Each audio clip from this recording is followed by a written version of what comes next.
cadre du projet pour le renforcement de la justice fiscale.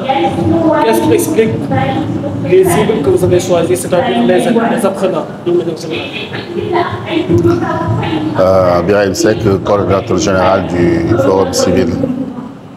Nous sommes aujourd'hui à Richard Toll pour la tenue d'un atelier de renforcement des capacités, mais également de sensibilisation sur la mobilisation des ressources et la lutte contre les flux financiers illicites. Nous, avec notre partenaire Tax Justice Network Africa, le Forum civil avait mis en place des clubs d'intégrité à la citoyenneté active. Aujourd'hui, nous sommes avec le club d'intégrité à la citoyenneté active du lycée de Richard Toll pour échanger avec les élèves sur le système fiscal, sur la gouvernance également du système fiscal, sur le rôle et l'importance de la mobilisation des ressources, l'importance également du suivi fiscal et comment faire pour bannir l'incivisme fiscal et comment faire pour bannir les flux financiers illicites. Donc nous avons eu droit à une session de formation quand même assez riche, avec des apprenants très attentifs et qui ont été vraiment très interactifs avec des questions pertinentes.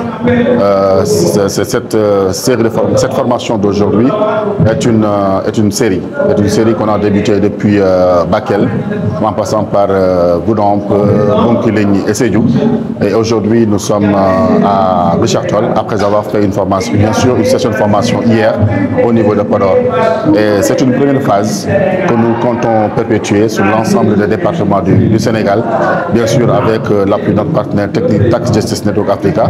Et nous comptons également le faire avec la presse, surtout pour mieux sensibiliser les populations qui sont dans les zones les plus reculées, parce que le contexte le veut. C'est un contexte également où le Sénégal a besoin de mobiliser pas mal de ressources domestiques pour pouvoir financer son développement, pour pouvoir financer ses politiques publiques. Donc c'est la raison pour laquelle on félicite l'ensemble des encadreurs du club d'intégrité à la citoyenneté active de Richard Toll, l'ensemble également des coordinateurs de section du Forum civil et aujourd'hui avec notre cher Dame Bousso qui est le coordinateur de la section Forum civil de Richard Toll. Peut-être les résultats attendus à ce que nous attendons déjà, c'est qu'il y ait une démultiplication de la part des élèves. On s'attend que les élèves aillent discuter avec les autres camarades.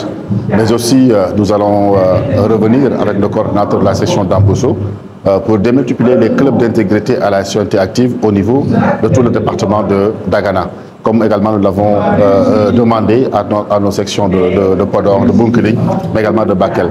Donc c'est un travail de sensibilisation que nous allons continuer à faire sur l'éducation, pour booster l'éducation au suivi fiscal, mais également pour faire comprendre aux élèves l'importance des ressources qu'on doit mobiliser, mais comment faire pour lutter contre la corruption, comment faire pour lutter contre la criminalité économique et financière, mais comment faire également pour pouvoir demander à l'État de mettre en place les mécanismes nécessaires pour lutter contre toutes les activités criminelles qui sont liées au commerce national et au commerce international. Je n'ai pas pu examiner quand même le rapport, mais aujourd'hui j'ai fait une autre publication parce que rappelez-vous déjà, le président de la République il y a plus de 10 jours, si je ne me trompe pas, avait demandé au corps de contrôle de publier les rapports. Et jusque-là, nous avons juste le rapport de l'OFNAC. Donc la question qu'on se pose aujourd'hui, c'est qu'est-ce que la Cour des comptes, qu'est-ce que l'IGE attendent pour publier les rapports qu'ils doivent au peuple sénégalais.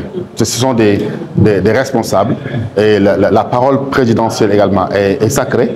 Et eux, en tant que corps de contrôle, ils doivent participer à protéger, à préserver la sacralité de la parole présidentielle. C'est pourquoi nous exigeons en réalité qu'ils respectent la parole présidentielle en publiant les rapports qu'ils doivent aux Sénégalais. Parce que publier les rapports, c'est également respecter la loi et ils doivent respecter la loi.